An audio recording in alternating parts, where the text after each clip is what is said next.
What is up, everybody? My name is Dane Thompson. Welcome back to another episode of Burndown. So we are back in action, still in the boom. I've been making a little bit of progress throughout the week after hours. We have a maiden voyage, actually 2 maiden voyages under our belt. Feeling pretty good about the progress and the process on the car. We've got the idle tune somewhat decent. I need to adjust it a little bit because I'm having voltage drop when the alternator gets warm. So it's going to like 13.6 or 7 or something from like a 14. So the engine's cool, it's charging at 14 something, and it keeps obviously the pump or the pumps happy. And then at 13 something it drops just a little bit, but enough that I want to adjust it because I'd like to run like a 45 psi at idle. So we can do that today. I'll show you guys. We'll have to warm the car up and get it running. Show you guys that it runs. We'll clean up a little bit of the wiring. We'll have a little bit more wiring to do today. Namely, I'll show you, we've got the Holley dash to throw back in, and then it has all this spaghetti. And then for those of you that are familiar, this is the harness that Jeffrey Mink made for me. And this little white wire goes to this blue one, which goes to the fuel pump. And then I think this is all I/O. I totally forget, honestly, it's been a while, but I know this is my fuel gauge. So we will hook this up to a wire that's a proper size, and we'll get that back to the fuel gauge. And then we'll hook this boy up, and then down here we've got some more parts. We can open that, and we are cranking away. It is a new month, the clock is ticking. I've kind of got a list of parts and things that we need to do. So today we'll put the dash, put all that back in. I put my overflow, we can show you guys. I clean up some wiring, I think I already said that. And we got to do the catch can, and I think I've got tubing. Yeah, I got tubing up here that I bought last time, but I haven't made the line. So we're going to use aluminum line. And if you're wondering why I'm not using a line like this, it is because, why wasn't I using a line like this? Oh, it was length, and I was actually trying to use something like this, but then this guy got in the way. So actually something like this, hey, maybe we'll do that. I don't know. Let's see what size it is. But look at that, solving problems by looking on the shelf. Anyway, we'll get the catch can. The other reason I don't really like this in the engine bay actually is because this stuff is like a saw, and everything's wiggling around in there, and you're hitting not as much the fuel lines, but the wiring and stuff that are next to it. So maybe if this would work, I can just wrap this with something and kind of soften it up so it's not cutting on my wiring, but we'll see. Anyway, let's try that. Let's try to mount the Holley. We'll try to mount the catch can today. Maybe we can do a little maiden voyage cruiser around, you guys to see kind of what it's like to ride the Boom 2.0. And then we'll open the box, show you what's in there, and then we'll give you a plan for the rear tires, which I'm thinking maybe we'll pull the trigger on that tonight and get things rolling. Also, I went to visit my boys at DJ Safety, dropped off a template for my net, and I think hopefully most of my safety gear is going to be taken care of. Also, new belts. I need 2 sets of belts because my belts are technically expired. And then I just got 2 new sets, and then the hardware on this set of belts, I can turn it in later, so the car will always have a set of belts in it if I have to get new ones made to get recerted, because I think it's every 2 years those things go out of expiration. So here you go, Bob's your uncle. If you need safety, please hit up DJ Safety, send your stuff in, get it recerted, make sure you're up to date. You don't want to get to the track, get caught with your pants down because your safety isn't there and you can't run, and then disappointment ensues, and it's just a slippery slope. We know how that goes, so don't do it. Call DJ. All right, let's get after it. All right, so let's take this out there with our 20,000 feet of cord. Here's another fun fact. A buddy of mine decided it would be awesome if he dropped this off for my son. So now we have another project, and he's very excited about dirt racing. And then Dad might do some dirt racing along with Mom next season in some demo cars. So he's gonna have to practice so he can grow up and be a dirt racer apparently too. So yeah, let me know if you guys want to see some progress on this at some point, and I'm sure he'd like to share that with everybody. So anyway, yeah, even more stuff. You guys have seen all that stuff. I'm gonna throw this over here. This is for my net, and this was already put in the cage. I had it done and painted and everything. So this dude comes up, you know, then this is where obviously the net is. Then you pull this and it comes down, and then the net will fold down here. So, which is kind of funny. I guess we'll have to figure out a way to keep the net on this guy. Maybe zip ties or something, I don't know. Because obviously it'd slide in and out. But anyway, that's, I guess if you just brought it straight down, it wouldn't go nowhere. So there's that. We move the steering column, close the gap there, tighten it up, and then I should be able to get the dash in and out better because I was like raking on this, or maybe not. This is a 65-2 for anybody wondering, so it doesn't actually fit properly in here, but it's what I got. And then we'll just put the old thingamabob around the thing-a-do, and we're good. And then we'll just have to clean up, facilitate some of those wires, and I'll make this plug and unplug. So I think I have some little spade connectors. Let me show you. I think we showed this last time. I'll show it again if not. But I just wrapped the wiring that we had in here all the way through. Got it cleaned up. And same thing in the back. And then this is that big coily wire. That's why it looks like it's giant. But it just, I think, bothered me. So we just covered it. And then all that stuff. So, and this thing we'll have to figure out what to do with my USB. Because we need it accessible, but I don't need it flopping around all the time. So we'll figure that out. We'll get that guy mounted, crawl up under there, and see how life treats us. Alright, we got basic essentials, crimpers, flush cutters, these little dudes, wire strippers. So what we're gonna do is, this thing has a lot of length on it, but it's one of those deals where I don't really want to take all the length out of it because nothing in race cars is permanent from what I've, you know, gone through. So I know that's a 7-inch dash. Obviously at some point maybe we'd like to upgrade, and maybe somebody else would like to use this dash. So if I just kind of leave it alone, and it's not the cleanest way to do it, but just fold everything up and make a big bundle that I can hopefully, you know, zip tie off somewhere where it's decent, then somebody else could use it possibly later on. If I take the thing and I customize it, cut it all down, kind of like the harness in this car, nobody else is using it, right? They don't have the same setup as me. So with something like this that you may upgrade later on, I don't want to get real custom and crazy with it. So I'd like to go to the 6.8 dash, the smaller one, and I'd love to put that in the Twinnebago. Or what I'd really like to do would be baller, would be to get the big old giant screen and put that in the Twinnebago.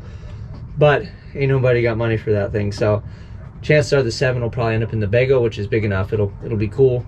And then we'll get the smaller, you know, the one to go in here. Technically, I've got enough room to run the baller screen in here, I think, if I cut out and made that custom dash. But, yeah, I think the other one is just fine. And especially for the price tag that Holley asks for those things, they're not giving anything away to nobody. So, very nice piece. I know it'll last. I understand the value behind it, but I also know how much money I have, and I don't have that much, at least not for that. So let me do this. We're just gonna put little spade connectors on here and a bag of dudes here, and then that is it. So we'll make this the female, and then I hung the, I'll show you guys. So that pink wire right there, that is actually the fuel sending unit, should be. So I can actually bring it back through over here, and then, you know, plumb it and wire it into this guy, and we'll just plug it in. And then that is awesome because of my fuel, so we can take the slack out of that guy. It's this dude here hanging down. And then yeah, then we'll go in the back and we'll ground it, and I'll show you guys what we cleaned up in the back. So let me terminate this, get it done. We got that dude mounted, and then we'll go to the back and we'll figure out how to ground this decently, so hopefully my gas gauge works somewhat. Okay, a little movie magic, and we are done. Screen is mounted. We zip tied it. These are the leads, the USB for the screen. So I think you can update it. And then I don't know if there's memory.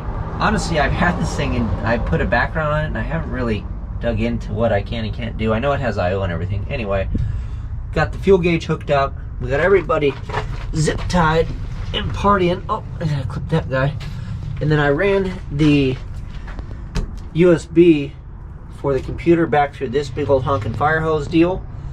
And then I thought this was a good idea, but that way I can just unravel this guy, plug it in to the ECU. I can sit in this seat, I can sit over there. I've got enough length.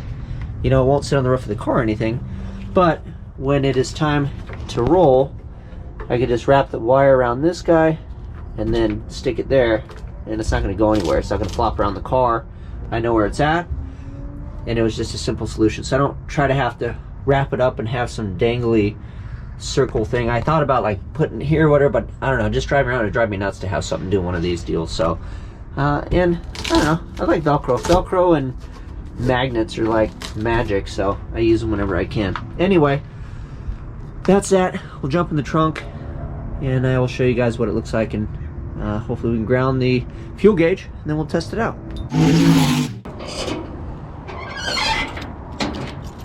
All right, so here's this awesomeness, show car cover. You know how we roll.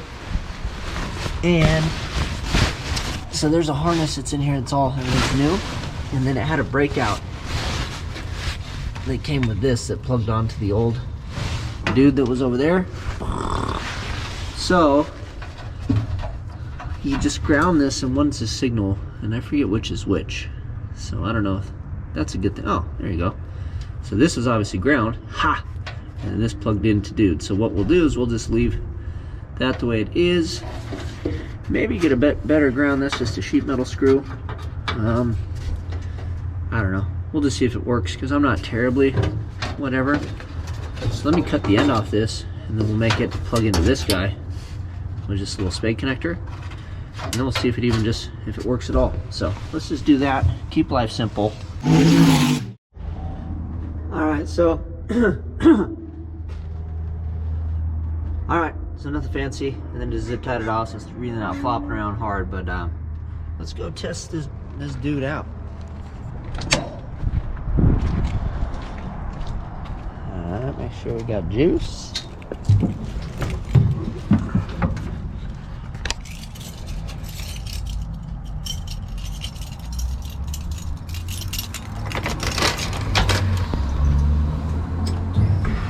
Woo, look at it. There it is. Hello, little screen.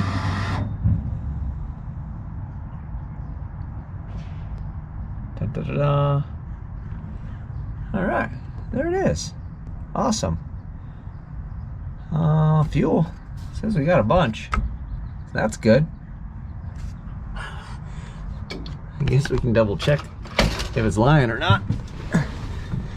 So we got like 100. Should be pretty full. I don't know if it's that full. Oh jeez.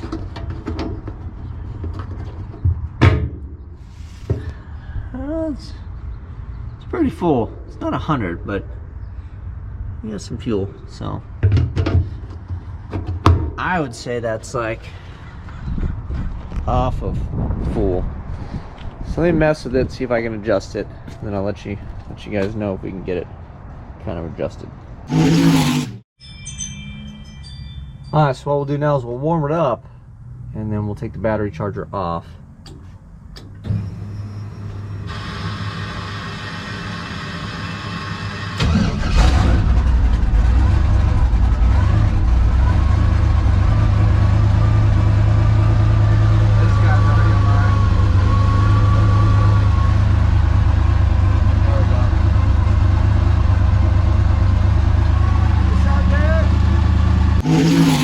Alright, well that is pretty much a wrap for what I'm going to do today. It's a little bit late. It's almost 8 o'clock, but it's summertime, so the sun is still kind of out. So before we wrap, let me go open the box, kind of show you what we got in the works and what we kind of got coming. But yeah, I'm happy to say I'm happy with how it turned out. The dash is actually a little funky, but whatever, it is what it is. I bought the thing used, and you know, what do you expect, right? So let's open this box real quick. We'll wrap the video. You guys can get on with your life. So let me open this up. The box. And da da da da. All right. Another set of QA1s, and is a coilover set. So these are the springs, and then these are the shocks, single adjustable. And I have a set they're over here. The Traders 64 gave me. I kept them bagged up. He asked if they fit the car. I wasn't really sure. So we'll kind of, I guess I can measure those to what I bought here. And then I'm just going to give those back to him because he was kind enough to give them to me. So if he could pass them on to the next guy or make some dough on them or whatever. I just didn't know these because they were for my car. So let's see if we can open one of these dogs up. Not like you guys haven't seen shocks before. Woo! There you go. So I don't know the extended length and all that stuff, what it is, but it has all the hardware, all the stuff. And then it is a coilover, so we can adjust the ride height because that thing is sitting real high up front. So we'll bring it down where it needs to be. And then the major plan that I've had is I really wanted to do an 8.5 Pro Drag radial. I know plenty of guys go fast on those. I probably wouldn't so much, but I figured it fits the car. It's a no-brainer. I got the rims already. And, well, they're out of stock. Well, plan B was I have a set of 10-inch rims that I bought a long time ago that match the fronts that are black, same mag that the Jegs mags that I have. Vision rims, or wheels actually. And 10's a little too wide for this car, so now I'm stuck. So I think what we're gonna try is I'm gonna get rid of the 10-inch wheels, get the same wheel in an 8, and then Mickey Thompson 275 Pros, the minimum wheel width on the Mickey Thompson site is 7.5, so an 8-inch rim would work. It's plus or minus 1 inch of the width of the tire. So an 8-inch rim is obviously a 9 overall. If you got a 10.5 or 10-inch, whatever the section width, however it works out. They said 7.5, we're going 8. An 8 with a 4-inch backspace should fit the car because I have a 7 on there right now with a 4-inch backspace, I believe it is. So we're gonna do that. If I have to clearance some stuff to fit the 275, we will do that. So we'll be on an 8-inch rim that will be black, it will match. It's a 275 Pro Drag radial, so technically we can drive on it. And then I'm gonna keep the little guys probably for the driving portion. We'll see how we feel about it or whatever. And maybe we'll just drive on the Pros, and then I can just leave spare tires, you know, at home essentially. And it's just one less thing to carry my little trailer, which we have to start getting on because I'm running out of time. I'm feeling the stress, and we're gonna get after it. So yeah, we got this. I got some control arms coming. All the bushings and everything were roached, so I got a cheap set of control arms. Hopefully they fit. They are Summit brand, so hopefully it's decent and they fit on the car and we can get it all aligned, get these on there, and then put some new tires on the rear. And that is it for the big modifications until later on when we want to get froggy and make an adjustable rear forward link. But I'm just gonna run what's on there, hopefully control it with shocks decent enough to run in the high 9s and have a good time. And mainly, I'm really not worried about setting the world on fire. I just want to have a good cruise, drive with John, enjoy the experience. I'd almost just as soon do a one and done at every track and then go around and make friends and have a good time versus kick the snot out of my car and potentially break the thing. So really this go around is to feel it out, see what it's about, enjoy the trip, have some fun. If we can put up some numbers, great. If we don't, I really don't even care. If I'm clicking off 260 foots and mid 10-second passes all day, so be it. I'm gonna smile and I'm still gonna have a good time and enjoy myself. So you guys know what to do. Until next time, we'll keep the party rolling. We got tons to do. If you have any questions, please let me know. I'll try to get back to you. I haven't been the greatest in the comment section, but we are busy over here. So like, subscribe, share. Till next time, I'm out.